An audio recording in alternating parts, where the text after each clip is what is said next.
오늘 본문을 대하면서 다윗이 경험한 하나님이 어떤 분이신가를 생각하게 됩니다. 다윗이 경험한 하나님은 다윗을 존귀하게 여기시고 모든 것이 되어주셨습니다. 안전케 하시고 필요가 되어주시고 바르게 살게 해주시고 생명의 길을 가도록 그렇게 이끄신 하나님이십니다. 그래서 다윗은 하나님 앞에서 충만한 기쁨과 영원한 즐거움을 누리게 되었던 거지요. 다윗이 하나님이 우리 하나님 되기를 원합니다. 1절을 보시겠습니다. 하나님이여 나를 지켜주셔서 내가 죽게 피하나이다. 하나님 우리를 지켜주시는 분인데 여러분 그런 경험 있으세요? 제가 대전에 살 때 산 기슭에 저희 집이 있었습니다. 그리고 그 앞에는 박병배 의원이라고 옛날에는 유명했던 분인데 그 집에 큰 그 밭이 저희 집 아래쪽으로 있었어요. 그리고 이제 그 울타리가 철조망으로 되어 있는데 그 바로 안에 상수리 나무가 있었거든요. 그래서 제가 철조망 안에 들어가지고 상수리를 주워가지고 나왔습니다. 근데 그 밭을 지키는 분의 아들 되는 것 같아요. 고등학생인데 저를 쫓아와서 저를 때렸습니다. 상수리를 주워갔다고. 고등학생이 초등학교 다니는 나를 때린다? 이것도 어처구니 없는 일인데 더 저에게 낭패감을 준 것은 그때 제가 맞을 때 그 옆에 이렇게 친척뻘 되는 외삼촌뻘 되는 분이 이제 저희 집에서 학교를 다니고 있었어요. 고등학교를. 때리고 있는 사람도 고등학생.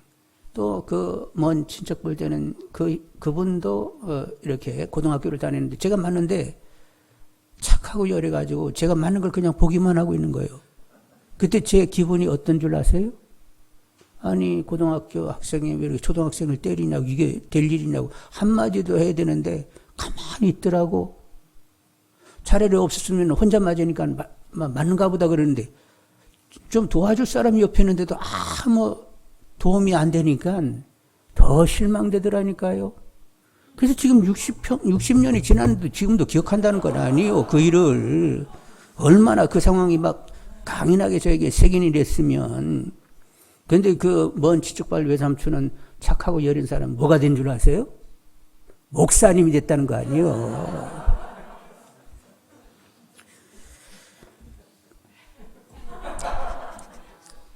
그런데 하나님에게는 그런 일 전혀 없습니다. 하나님을 이길 자가 없는 거예요. 하나님은 최강이세요. 최강이시고 권세와 능력이 한이 없으신 분입니다. 그래서 우리가 누구에게 피하면 가장 안전해요? 그렇다고 그러잖아요. 지금 사인이 저렇게 오네. 가장 안전한 분이 하나님이십니다. 그리고 하나님은 우리가 얘기하면 건들거리고 그냥 건성으로 듣고 이런 분이 아니고 심중하게 듣고 졸지도 않고 주무시지도 않고 우리를 자기 눈동자 안에 집어넣으시고 그렇게 지키시는 분이란 말이지요. 다윗은 사울에게 쫓겨다녔습니다. 사울왕에게 쫓기기를 10년여 이렇게 쫓겨다녔는데 숱한 위기를 당했습니다. 그런 때마다 하나님이 그 어려운 자리에서 계속 건지시고 안전케 하셨단 말이지요. 그런 생생한 경험을 했던 이 다윗은 불안이나 염려나 두려움 가운데 이렇게 쌓이는 것이 아니라 여전하게 평안함 가운데 소망 중에 살았단 말이지요. 그는 하나님을 절대 신뢰하면서 자기 심정을 이렇게 피력했습니다. 시편 131편 2절에 실로 내가 내 영혼으로 고요하고 평온하게 하기를 젖된 아이가 그 어머니 품에 있음 같게 하였나니 내 영혼이 젖된 아이와 같도다. 아기가 엄마 품에 있으면 그냥 평안하지요. 전쟁이 오더라도 주변이 어떻게 막 뒤죽박죽이 되더라도 그 아기는 엄마 품에 있으면 그냥 평강한 거예요. 엄마는 전쟁통에 죽을 수 있어도 죽는 엄마는 누구는 끌어안고 그 아이를 살린다고요. 자기 아이를 품고 살리게 되는 줄 압니다. 그런데 우리들의 신앙이 그렇습니다. 영성이 점점 커지면 하나님 앞에서 제가 덩치가 컸어요 이렇게 얘기해요. 점점 작아져 저는 작은 아이입니다 이렇게 고백하게 되어 있어요. 믿음이 좋아지면 좋아지는 만큼 하나님을 제대로 알면 나는 그분 앞에 작은 아이가 되는 거예요. 그래서 그분의 품에 안겨서 아기가 엄마 품에 안겨 진정한 평안을 누리는 것처럼 우리도 누리게 되는 것입니다. 여러분 하나님께 절대 신뢰를 드리면서 늘 하늘의 평강으로 지켜지는 분들이 다 되기를 원합니다. 2절 보시겠습니다. 내가 여호와께 아뢰되 주는 나의 주님이시오니 주밖에는 나의 복이 없다 하였나이다. 주님밖에는 우리에게 진정한 복이 될 수가 없어요. 여러분 들어보십시오. 우리가 영생을 얻는다. 이건 최고의 복인데 하나님 외에는 이 복을 줄 수가 없어요. 요한복음 17장 3절에 영생은 곧 유일하신 참 하나님과 그가 보내신 자 예수 그리스도를 아는 것이니이다. 여러분, 우리는 하나님이 창조주이고 예수님이 대속주인 것을 알고 영접하게 되므로 이제는 하나님의 자녀가 되는데, 그러면서 하나님과 그 아들과 함께 이 땅에서가 천국에 들어가서 영원히 살게 되는 것이지요. 여러분, 이런 복을 누가 준단 말이요. 그러니 주 밖에는, 주 외에는 이런 복을 주실 분이 없는 거예요. 그런데 우리가 하나님과 그 아들을 모르게 되면 내내 사단의 종로로 타다가 원치 않게 지옥으로 가게 되는 거지요. 영벌에 처하게 되는 것입니다. 그래서 인간이 취할 수 있는 최고의 복은 하나님과 그 아들을 알고 영생을 누리는 것이지요. 여러분, 복은, 그리고 이제 영생의 복이 있고, 그 다음에 또 복은 무엇이냐? 성경이 말하는 복은 하나님과 막힘이 없다는 데 있습니다. 죄에 치우치게 되면 하나님과 막힘이래요. 그래서 하나님이 듣지 못하시는 것도 아니고, 손이 짧아 구원치 못하심도 아니라, 죄가 너와 나의 사이를 낸다고 했는데, 약간 회개하고 의로 살아서 하나님과 막힘이 없이 이렇게 지내게 될 때, 이것이 형통하다고 하는 거예요. 여러분, 막힘 없이 의로 살아야 되는데, 의로 사는 것은 무엇이냐? 첫 번째, 하나님의 뜻에 순종한다는 것. 두 번째, 하나님을 신뢰하여 나를 완전히 맡긴다는 데 있습니다. 이 의를 가지게 되면 우리는 평강과 소망 가운데 늘 거하게 되는 거지요. 여러분, 그리고 정말로 하나님을 알고 그분이 선하게 우리 삶을 경영하시고 합력하여 선이 되게 함을 아는 사람들은 어떤 형편이 있든지 자족하는 삶을 살게 되는 것입니다. 곤과든 형통이든 하나님이 허락하셨으면 하나님의 선한 뜻이 있고 나에게 변화를 주시고 뭔가 도모할 일이 있어 그리 하셨기 때문에 곤고한 때도 불평 없이 그냥 족하게 이렇게 지낼 수 있게 되는 거예요. 사도 바울은 2차 전도여행 때 에베소로 가려고 했습니다. 근데 성령이 막으시고 빌립보로 직행하게 했어요. 그래서 자주색 옷감 장수 루디에게 복음을 전했고 그 집에서 빌립보 교회가 세워지게 되었던 거지요. 그리고 얼마를 지나서 무고하게 옥에 갇히게 됩니다. 많은 매를 맞고 옥에 갇혔는데 찬송하고 기도했습니다. 그랬더니 막 지진이 일어나면서 옥문이 다 열렸어요. 간수는 죄수들이 다 도망간 줄 알고, 죄수가 도망갔으면 그 책임 때문에 벌을 받아야 되는데 그 괴로운 과정을 겪는 걸 생각하니까 너무 괴로워서 스스로 자결하려고 했습니다. 그런데 사도 바울이 어떻게 알았는지 그리 말라고 외치게 되었고, 간수는 불을 밝혀서 옥으로 뛰어들게 되었던 거죠. 그리고 사도 바울에게 어떻게 하면 구원을 얻을 수 있냐고 물었고, 사도 바울을 이끌어서 자기 집으로 데려가, 그리고는 복음을 듣게 되었습니다. 그래서 간수의 집안 사람들이 다 예수를 믿게 되었단 말이요. 우연한 일은 없습니다. 일 가운데는 이미 하나님의 허락이요 뜻이 있고 하나님이 선하게 도모하실 바가 있단 말이요. 이렇게 하나님의 선하신 섭리적인 경영을 이해하는 사람들은 어떠한 형편에 있든지 그냥 자족하는 마음을 갖는 거예요. 하나님의 뜻이 있는 거지, 이루실 바가 있는 거지, 나에게 무슨 변화를 주시는 것이지, 하여간 하나님이 합력하여 다 선이 되게 하시는 것이지, 그런 마음을 늘 일관하다 보니까 이런 일이 생겨도 저런 일이 생겨도 어떤 형편에 있든지 자족하는 비결을 배우게 되는 거죠. 여러분들 족한 마음으로 하나님만 바라보면서 사시는 분들이 되기를 원합니다. 그리고 하나님은 빛의 아버지이셔서 위로부터 좋은 것을 허락해 주세요. 각양 좋은 것을 허락해 주십니다. 야고보서 1장 10절에 온갖 좋은 은사와 온전한 선물이 다 위로부터 빛들의 아버지께로부터 내려오나니 그는 변함도 없으시고 회전하는 그림자도 없으시니라. 야고보 3장 17절 오직 이로부터 난 지혜는 첫째 성결하고 다음에 화평하고 관용하고 양순하며 긍휼과 선한 열매가 가득하고 편견과 거짓이 없나니. 하나님께서 우리에게 주시는 것은 보석보다도 사실 더 값지고 빛난 거예요. 그게 뭐냐면 성결이요, 화평이요, 관용이요, 양순이요, 긍휼인데 이런 것을 갖게 되면 일단 격이 높아지게 되어 있습니다. 존귀한 사람이 되는 거예요. 그리고 이렇게 관계 속에서 행복을 만들어주는 사람이 되는 거지요. 여러분, 하나님께서 다이아몬드를 많이 주시기를 원하세요. 하나님이 또 주실 수 있는 성결, 화평, 관용, 양순, 긍휼이 주어지기를 원하세요. 같은 값이면 두 개가 다 있었으면 좋겠어요. 예, 다 받으십시오. 이상에서 보건대 영생 누구도 줄 수 있는 것이 아니요 하나님만이 줄 수 있는 거예요.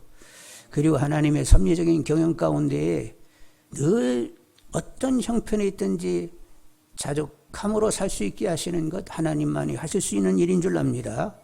그리고 인간으로 존귀하고 서로 관계하면서 행복을 가져다 줄 수 있는 그런 삶의 성격의 질을 허락해 주신단 말이요.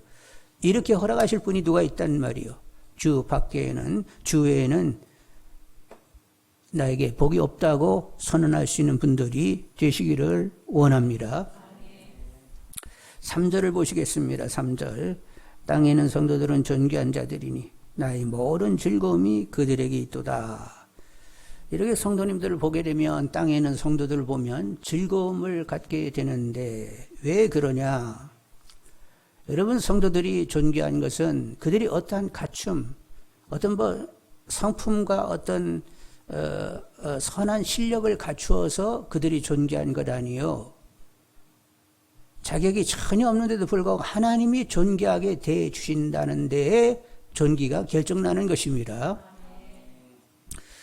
우리 인간은 하나님 앞에 죄인이요, 원수요, 혐오요, 진노의 대상일 뿐이요. 그런데도 불구하고 아들을 십자가에서 고난당하고 창에 찔려서 물과 피를 흘리게 하시면서 우리를 그렇게 자녀 삼아 주셨단 말이요. 아들의 생명값보다도 우리를 더 귀중히 여기셨단 말이죠. 그래서 귀중히 여겨 주시기 때문에 귀중한 것이지 우리가 가지고 있는 그 내용은 그렇게 귀중할 수가 없어요. 그럼에도 불구하고 하나님이 존귀하게 여기니까 땅에 사는 성도들이 존귀하게 되는 것입니다. 여러분, 예수님의 비유 가운데에 어느 집의 둘째가 아버지 재산을 가지고 먼 나라에 가지고 깨끗이 탕진하고 돌아왔어요. 그런데 그 아버지가 돌아온 것만도 고맙게 여기면서 거지같이 나타난 그 아들을 끌고 집으로 가는 거예요. 야, 목욕시켜드려. 그리고 제일 좋은 옷을 입혀드려. 손목에 가락지를 끼워 발에 신을 신기라고. 그리고 그 살찐 송아지 잡아서 잔치를 하자 하면서 아버지가 막 이 둘째 도련님을 너무 귀하게 여기는 거예요. 그래서 종들이 처음에 거지같이 나타날 때 아이고 저 인간 한번 봐줘야 되겠네 이런 마음이 있었는데 그 아버지가 그 아들을 그렇게 귀중히 여기니까 아니 함부로 이 도련님 됐다가는 주인님한테 작살나겠네. 그래서 주인의 이름으로 그 도련님을 귀하게 여겼다는 거 아니겠어요? 마찬가지 우리도 우리 안에 뭐가 이렇게 선한 것이 그렇게 인정할 만한 것이 없어요. 근데 누구 때문에 귀하게 여길 수밖에 없다고? 하나님이 귀히 여기니까 귀하게 여기는 거요. 그래서 성도들 가운데는 아직도 주님을 제대로 만났는지 안 만났는지 주님으로 사는 것이 뭔지를 모르는 사람들이 있단 말이요. 그래도 그러나 하나님이 그를 택한 것이라고 하면 아무리 사단이 밀가부로 타고 있다 할지라도 존귀 여기면서 그의 영혼의 잘됨을 위하여 기도하실 수 있는 분들이 다 되시기를 원합니다. 우리는 다 모두 하나님을 아바 아버지로 부르는 예수 보혈의 피를 나눈 형제 자매로 이렇게 모이게 된 것입니다. 그래서 아버지가 주님이 귀히 여기니까 귀히 여길 수밖에 없다 이렇게 되는 분들이 되시기를 바라고 서로 영혼이 잘됨같이 범사에 잘되고 강건하기를 위하여 기도하시는 분들이 다 되시기를 원합니다. 그럴 의사가 있을 사람 옆 사람하고 한번 손을 잡아보겠어요. 아버지의 이름으로 주님의 이름으로 당신을 귀히 여기고 사랑하겠습니다. 4절을 보시겠습니다. 4절. 다른 신에게 예물을 드리는 자는 괴로움이 더할 것이라. 나는 그들이 드리는 피의 전제를 드리지 아니하며 내 입술로도 그 이름을 부르지 아니하리로다.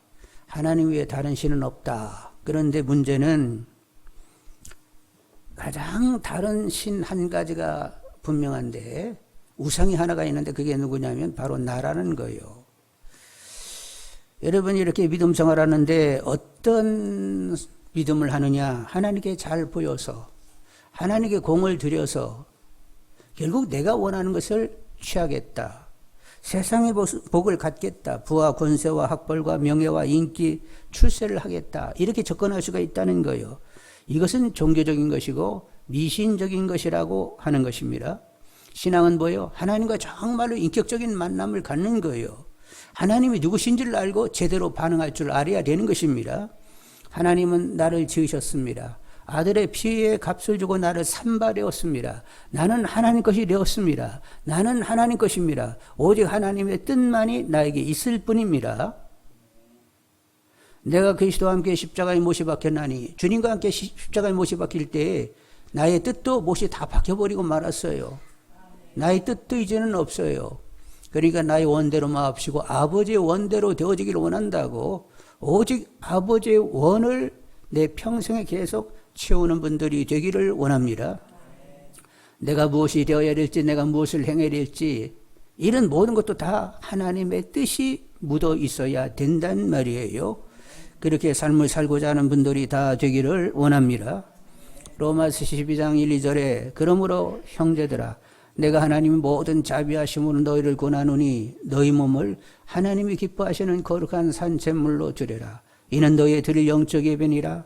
너희들은 이 세대를 본받지 말고 늘 마음을 새롭게 함으로 변화를 봐라. 하나님의 선하시고 기뻐하시고 온전한 뜻이 무엇인지 분별하도록 하라. 오직 하나님의 뜻 분별 그리고 그 일에 올인 이렇게 되는 것이 진정한 영적 예배라는 거예요. 여러분 성령과 하나님 말씀의 주정함 가운데 진정 하나님 원하시는 예배자가 다 되시기를 원합니다. 하여간 하나님만 내 경배의 대상일 뿐이요. 그 외에는 아무것도 없어요. 이렇게 깨끗한 믿음들을 소유하시는 분들이 다 되기를 원합니다. 5, 6절을 보시겠습니다. 여호와는 나의 산업과 나의 잔의 소독이시니 나의 분깃을 지키시나이다. 내게 줄로 재어준 구역은 아름다운 곳에 있으며 나의 기업이 실로 아름답도다. 여러분 하나님께서 우리들의 분깃 되십니다.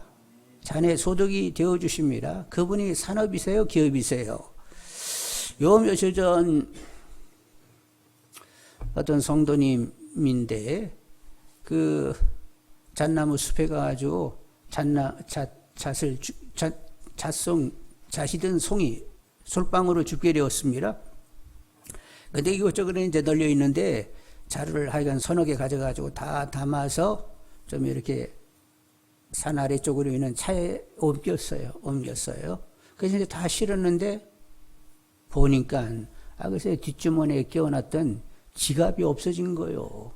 거기는 이제 돈도 두둑하고 거기에 카드하고 그리고 그냥 신분증에다 가장 중요한 것들이 다 들어있는데 그게 어디에 빠졌네. 근데 그날 가져오 보니까 아닌 게 아니라 지갑을 두둑하게 가지고 다니더라고. 우리는 지갑 가지면 그냥 얄팍하지요? 근데 거기는 돈을 집어넣어서 그런지 빵빵하더라고. 그래서 이 지갑이었어요 하고 내는 보니까 막 두툼해. 근데 그걸 잊어버렸다는 거예요. 그래서 기도했습니다. 하나님, 제 발걸음을 인도하시라고. 바로 그 자리로 저를 좀 이끌어 주시라고.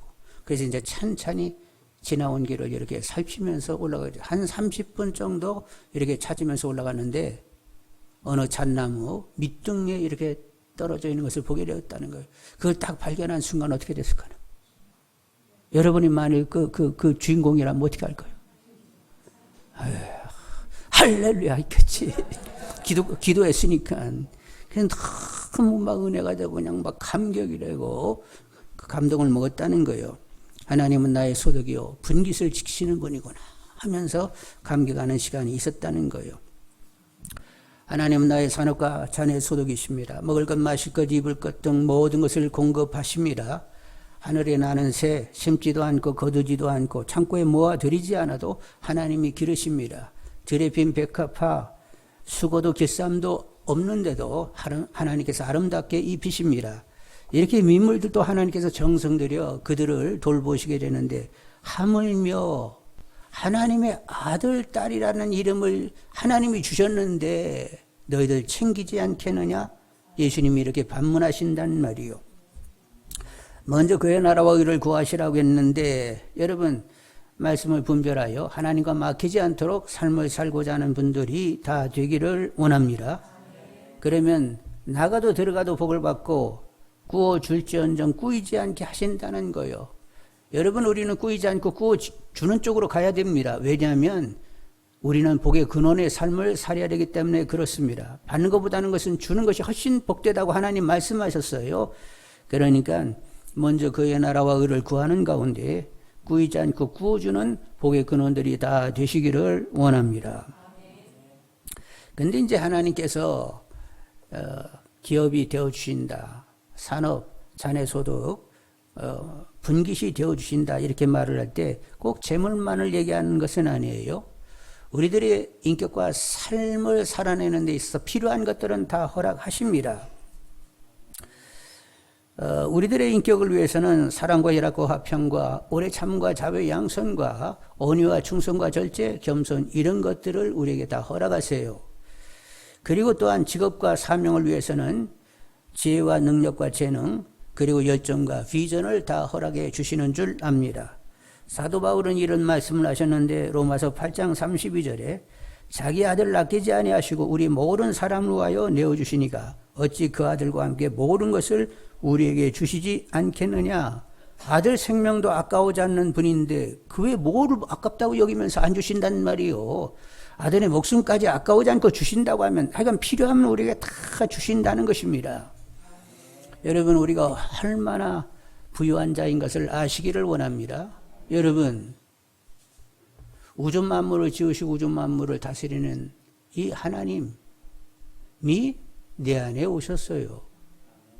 하나님이 내 안에 오셨으면 이미 우리는 재벌이 된 거지요? 아멘. 널 왜 이렇게 짧게 하나? 하나님은 우주 만물을 지어내시고 그걸 또 관리하실 수 있는 그런 초능력이신데 그분은 능치 못함이 없어요. 말씀 한마디 하면 그냥 일들이 이루어져요. 무가 유가 되는 이런 역사를 하시는 분인데 그분이 내 안에 오셨어요. 그럼 여러분 이미 가질 걸 다 갖춘 분들입니다.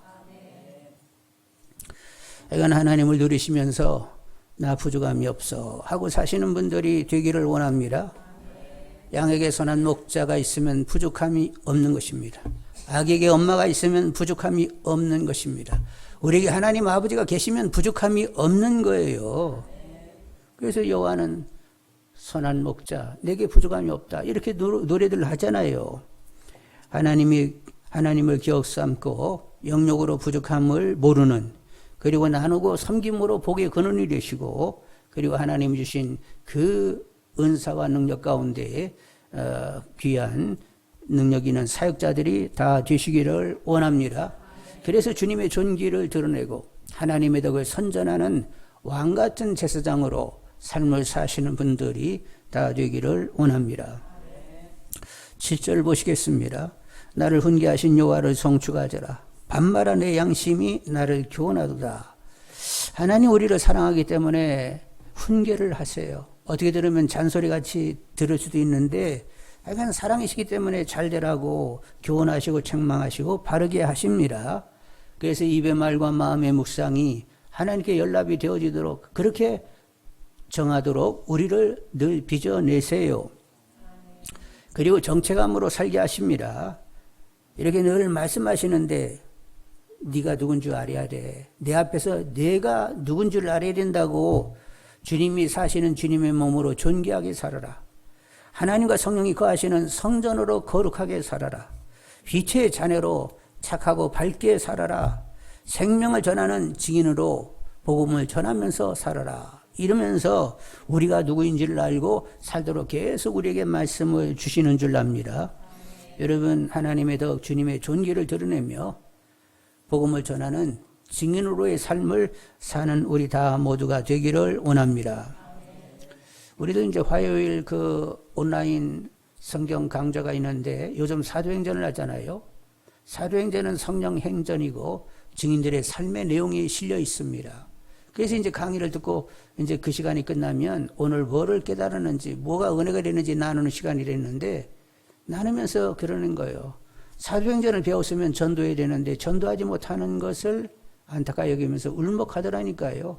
그 말씀이 말씀되고 있는 거지요. 하여간 하나님은 이렇게 훈계하시고 변화를 계속 꾀하신단 말이지요.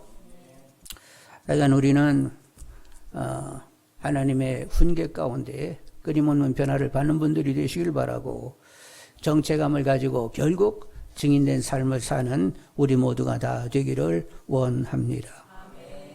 8, 9절을 보겠습니다. 내가 여호와를 항상 내 앞에 모시며 그가 나의 오른쪽에 계심으로 내가 흔들리지 아니하리로다. 이러므로 나의 마음이 기쁘고 나의 영도 즐거워하며 내 육체도 안전히 살리니. 여러분 늘 즐거우시지요? 누구랑 늘 같이 있으니까 즐거워요? 하나님이 내 앞에 내 곁에 계시잖아요. 그분은 우리에게 기쁨을 주시는 분이요. 그분과 함께 산다는 것 자체는 그냥 즐거움이 되고, 그리고 우리를 그분은 요동치 않게 하시는 줄 압니다. 함께 하시면서 요동하지 않도록 늘 주장했어요. 근심과 걱정과 두려움과 낭만과 미움과 분노 등으로 이렇게 요동하지 않도록 우리를 붙들어 주십니다. 미운 사람이 있으십니까? 곤고한 사장 가운데 빠졌습니까? 불확실한 앞날을 보면서 복잡한 생각, 잡다한 생각, 그리고 부정적인 이런 감정에 잡히게 됩니까? 그때는 누구의 얼굴을 쳐다봐야 돼요? 하나님의 얼굴을 쳐다보게 되면 어둠은 다 물러가게 되어 있습니다. 그리고 생각과 마음이 평강으로 지켜지게 됩니다. 그리고 복잡해지지 않아요. 하나님이 나를 보고 내 사정을 아시고 그분이 뜻을 가지고 나를 주장해 가신다라고 하면 내 뜻을 가질 때는 복잡해질 수 있습니다. 경우의 수가 잔뜩 많아질 수 있어요. 복잡해져요. 그런데 어떤 사정이 있든지 하나님 얼굴을 쳐다보면 그분의 뜻으로 나를 이끌어가기 때문에 그냥 간략하게 정리가 되는 거예요. 복잡할 거 하나도 없어요. 그래서 우리들의 생각과 마음이 평강으로 지켜지게 되고 하나님의 뜻이 이루어진다는 소망 가운데 정리된 마음으로 살아갈 수 있게 되는 거지요. 그리고 성경이 말하는 평강 샬롬은 단순히 어떻게 마음의 편안함만을 얘기하는 것이 아니라 총체적인 것입니다. 그래서 하나님을 기뻐하고 그리고 육신도 강건해지고 늘 이렇게 소망 가운데 이렇게 삶을 살 수 있도록 하는 것이 평강인데, 여러분 항상 하나님의 얼굴을 구하면서 여러분들의 영혼 몸이 평강으로 지켜지기를 원합니다. 하나님은 평강의 하나님이세요. 하나님은 평강의 하나님이시니까 당신의 사람들을 평강으로 지키는 것이 하나님의 일이세요. 그래서 하나님이 친히 영혼 몸을 지키고 계시는 것입니다. 그래서 늘 하나님의 얼굴을 바라보면서 영혼 몸이 평강으로 지켜지기를 간구하는 분들이 되기를 원합니다. 그런데 놓쳐서는 안 되는 것, 이미 나는 누구 것? 하나님 것이요. 저는 하나님 것입니다. 하나님 것 평강으로 지키세요. 내 것을 지키는 것이 아니라 하나님 것을 지키세요 하고 나를 하나님 것으로 하나님께 맡겨 하나님이 지키도록 그렇게 마음이 가는 분들이 되기를 원합니다. 아주 그 묘한 차이인데 내 것 지키세요 이렇게 기도할 수 있지만 나는 이미 하나님 것이니까 하나님 지키세요. 미묘한 차이지만 거기에 굉장한 영성의 차이가 있단 말이요. 하나님께 지켜지기를 기도할 줄 아는 분들이 되기를 원합니다. 10절 보시면 이는 주께서 내 영혼을 수월에 버리지 아니하시며 주의 거룩한 자를 멸망시키지 아니하실 것임이니이다. 여러분은 지옥 가고 싶어도 못 가지요? 누가 못 가게 하세요? 하나님 못 가게 하세요. 여러분 발 벗고 좀 나 가고 싶은데 그래도 하나님이 안 보내셔요.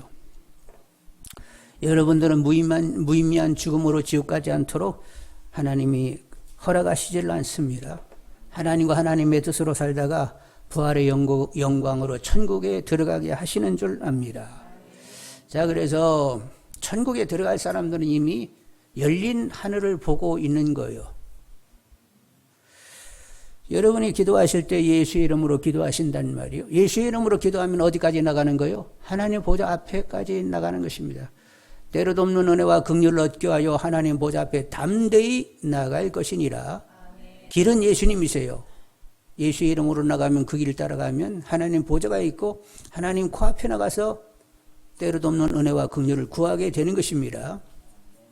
하나님도 예수의 이름으로 성령을 통하여 우리에게 응답해 주시는 줄 압니다. 그러니까 하나님께 나아가고 또 하나님께서 우리 안에 오시는 것은 예수님의 길을 따라 오시는 거예요. 그래서 하나님이 우리를 성전 삼고 오셨지요? 나는 하나님 보좌 우편으로 가고 하나님은 내 안에 오실 수 있다. 이미 천국이 열려 있는 거예요.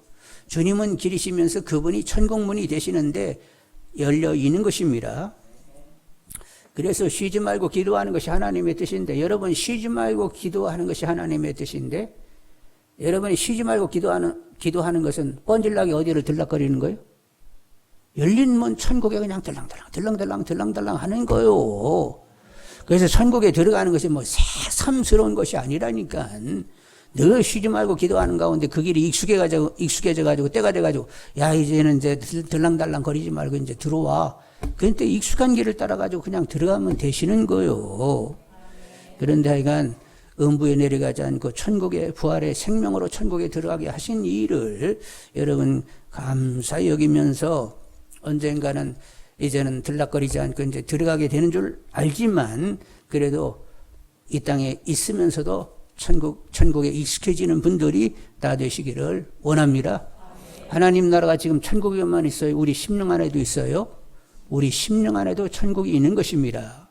하나님의 다스림이 지금 우리 심령 안에도 있는 거예요. 그래서 하늘과 땅이 이렇게 통일됐다고 사도 바울은 말씀하시는 거예요. 예수 그리스도 안에서 하늘과 땅이 내 안에서 통일되고 있음을 확신하면서 나는 죽었다 깨도 천국가, 어떻게 됐든지 나는 천국가, 이런 확신이 분명한 분들이 다 되시기를 원합니다. 그래서 오저 죽어요, 안 죽어요? 죽으려면 오저 죽는 분들이 되기를 원합니다. 나는 하여간 어찌됐건 간에 천국가, 천국은 지금 열려 있어. 나는 그냥 출입하고 있는 거야. 하늘이 열려 있는 것을 보시는 분들이 다 되기를 원합니다. 그리고 11절 보겠어요. 주께서 생명의 길을 내게 보이시리니 주의 앞에는 충만한 기쁨이 있고 주의 오른쪽에는 영원한 즐거움이 있나이다. 여러분 생명의 길을 지금 걷고 있습니다. 여러분은 하나님과 동행하시는 분들입니다. 영적 생명을 가지는 것은 하나님과 인격적인 관계 가운데 있는 것이고, 영적 죽음을 당한 것은 하나님과 관계가 끊어진 것이 영적 죽음인데, 우리는 하나님의 은혜를 입어 하나님과 지금 동행하는 삶을 살고 있어요. 지금 생명의 길을 가고 있단 말이요. 또 하나님과 마음 통하고 친밀해지는 분들이 되기를 원합니다. 마음이 통하고 친밀한 것은 생명을 가지고 있다는 거예요. 그런데 예수님께서 생명의 풍성이 뭔지를 예수님이 보여주셨는데, 예수님이 이 땅에 오셔가지고 성령 충만하셨습니다. 성령 충만하시면서 하나님도 예수님 안에 오셨습니다. 그래서 예수님 뭐라고 말씀하셨어요? 내가 말하는 것은 내가 말하는 것이 아니고 하나님이 내 안에서 말하는 것이고, 내가 행하는 것은 내 임의로 행하는 것 아니고 하나님이 내 안에 행하는 거요. 하나님과 나는 하나이고 나를 본 것은 아버지를 본 것이요. 이것이 생명의 충만이요. 근데 우리가 그렇게 살기를 원하세요. 그렇게 살도록 주님이 역사하신다는 거예요. 나는 선한 목자다. 양들로 하여 왔는데 내가 온 것은 양들로 생명을 얻게 하고 풍성히 얻게 하려 함이라. 그래서 이제 예수님의 제자들이 또 생명의 풍성 충만을 누리게 되는데 어떻게 누렸어요? 성령 충만해가지고 그들이 임의로 행하고 임의로 말하고 임의로 행하는 것이 아니라 주님으로 말하고 주님으로 행하는 가운데 결국 예수의 제자들을 보는 것은 누구를 본 것과 같다고? 주님을 본 것과 같은 삶을 살게 되었던 거지요. 여러분, 하나님께서 우리를 이렇게 택정하신 것은 믿음의 분량이 어디까지 가게 하려고? 예수의 분량입니다. 예수님이 하나님과 관계에서 그렇게 산 것처럼 우리가 주님과의 관계에서 그렇게 살도록 하기 위하여 믿음의 분량이 예수 그리스도의 분량까지 가게 하기 위하여 우리를 택정하셨다는 거예요. 그러면 하나님 그렇게 되게 해주세요. 아니 하나님 원하는 것이 그거였다면 그렇게 되게 해주세요. 기도할 수 있는 분들이 다 되기를 원합니다. 세상에서 어떤 나름대로 어떤 나에 대한 그럴듯한 이상적인 이미지를 만들어내면서 나는 세상에서 이렇게 살아야 돼 쓸데없는 생각하지 말고 이미 예수님이 우리들의 본받아야 할 형상이요. 그러면 예수님처럼 나는 살아야 돼. 이렇게 가야 이것이 진짜 믿음인 거예요. 그것이 예수님께 속한 자들의 모습이요. 주님이 하나님께 대하여 산 것처럼 나도 이제 주님 모시고 그냥 주님으로 삶을 사는 거야. 이것이 우리들의 본질입니다. 그렇게 주님으로 살고자 하는 분들이 다 되기를 원합니다. 그래서 주님의 기쁨이 내 기쁨이 되는 분들이 되셔야 되겠어요. 우리들의 생각이 정리가 돼가지고 나는 그리스도와 함께 십자가의 못이 바뀌었습니다. 이제는 내가 내 안에 사는 것이 아니라 주님이 내 안에 사는 것입니다. 주님이 내 안에 사는 삶이 내 삶의 내용이 되는 것입니다. 나 그렇게 살기를 원하니까 성령 충만케 하셔서 나로 살고자 하는 나는 죽여주시고 주님이 나를 충만으로 지배하여 주옵소서. 이렇게 기도하면서 마음이 하나님과 통하는 분들이 되시길 바라고, 그렇게 기도하게 되면 누구도 기뻐하세요? 먼저 주님이 기뻐하세요. 어떻게 이런 기도를 다 하는지 모르겠네. 내가 작업은 했지만 그 목소리를 들으니까 나 엄판 좋다 하면서 일단은 주님이 기뻐하시는데 그 주님의 기쁨이 내 기쁨이 되어야 이것이 제대로 된 기쁨이요. 믿는 사람의 기쁨은 세상이 주는 그런 기쁨, 찰나적인 기쁨이 아니라 신령한 기쁨이요. 주님이 기뻐하면서 그 기쁨이 내 기쁨이 돼야 이게 진짜 예수 믿는 사람의 기쁨이 되는 거예요. 그래서 예수님이 늘 얘기하잖아요. 특히 사도 요한이 그것을 발견했는데 내가 이렇게 너에게 이르는 것은 내 기쁨이 너희 안에 충만케 하려 함이라. 예수님이 기뻐함이 내 기쁨이 되려고 하면 생명이신 주님으로 나는 살아야 돼. 저는 이제 더 이상 바랄 것이 없어요. 생명이신 주님이 저를 충만으로 지배해서 제가 충만한 생명이 된다라고 하면 더 이상 바랄 것이 없어요. 그러니까 역사해 주시라고요. 그래서 주님의 존귀가 드러난다라고 하면, 내 안에 주님이 사심이 분명해진다라고 하면, 내 안에 생명이 분명히 있음이 보여진다라고 하면 더 이상 바랄 것이 없어요. 그렇게 생각이 그렇게 정리되도록 이제까지 작업하셨으니까 계속 작업을 하세요. 그리고 주님으로 조금씩 사라지는 것을 보면서, 주님이 내 삶을 주장해 오심을 보면서, 그분의 계속적으로 내 생각과 마음을 다스리는 것을 보면서 이렇게 주님으로 사라진다는 것이 기쁨이 되는 분들이 되기를 원합니다. 그런데 기쁨이 충만한 기쁨이요, 영원한 즐거움이 되어야 되겠습니다. 그래서 11절을 다시 한번 읽겠습니다.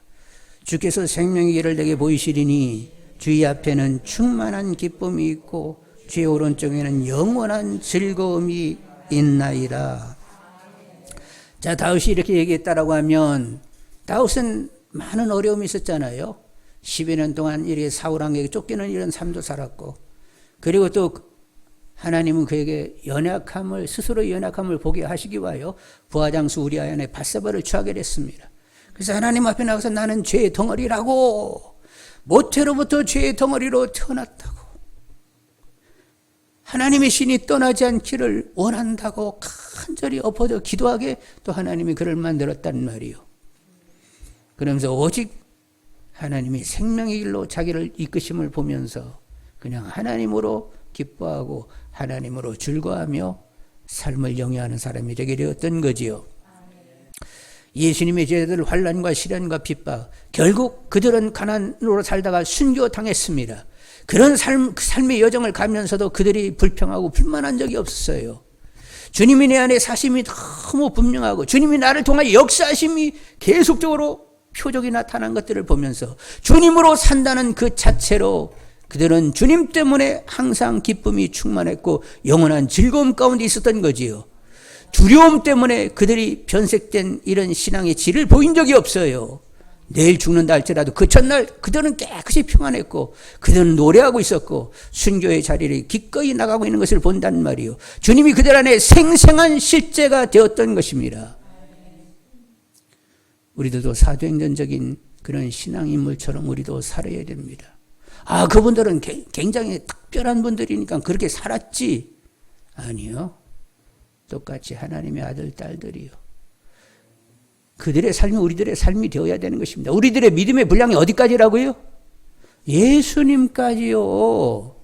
주님이 이 땅에서 산 것처럼 살라고 우리를 택정해 놓으신 거예요. 그러면 신앙의 목표는 예수 그리스도의 분량, 이렇게 가야지. 사람들이 살살 피해다녀. 아, 그건 어떤 사도들, 어떤 특별한 목사님에게 해당되는 거. 우리는 그 수준까지는 아니지. 그러면 알아서들 이렇게 살살 피해 다니는데 성경은 그런 얘기, 살살 피해 다니라 그런 얘기 없어요. 너희들의 분량은 예수 그리스도의 분량, 이렇게 말씀하신단 말이요. 내가 어떤 수준의 삶을 살아야 할지 일단은 하나님과 그 아들이 알아줘야 됩니다. 그리고 아들을 통한 하나님의 사랑이 다가와야 됩니다. 하나님의 사랑이 다가오려고 하면 내가 얼마나 철저한 죄의 덩어리로 태어났는지를 봐야 됩니다. 이렇게 형편없는 나를 하나님이 그래도 택하시고 존귀 여긴다는 사실이 다가와줘야 됩니다. 그분은 나의 모든 것 되셨습니다. 그분은 늘 함께 하십니다. 그리고 훈계하십니다. 이렇게 살아야 되는 거야. 그리고 정체감 있게 살게 하십니다. 그분이 내신 걸 보니까 이건 생명의 일이요. 열린 하늘 향하여 하나님과 걷는 길, 그리고 주님과 연합하여 걸을 수 있는 좁은 문이요. 그 길에 내가 섰다는 것이 보이게 되는 것입니다. 그리고 이 삶은 인간이 취할 수 있는 최고의 삶, 진짜 복된 길을 가고 있는 것이 확연히 보여야 됩니다. 다만 우리가 간절히 원하는 것은 이미 성삼위 하나님과 연합하여 삶을 산다고 하는데, 그러면 하나님이, 주님이, 성령님이 내 안에 생생한 실제가 되어야 되는 것 아니냐고 계속 여러분 기도하시는 분들이 되기를 원합니다. 그분이 내게 생생한 실제로 다가오는 만큼 우리는 기쁨이 커지고 즐거움이 커집니다. 이건 세상이 주는 것 아니요, 신령한 기쁨이요 즐거움이요. 그런데 성령 충만하게 되면 주님이 나를 충만으로 주장하신다는 것이고, 그러면 나는 충만한 생명이 되는 것이고 충만한 기쁨과 영원한 즐거움을 갖게 되는 거지요. 여러분 무엇을 원하십니까?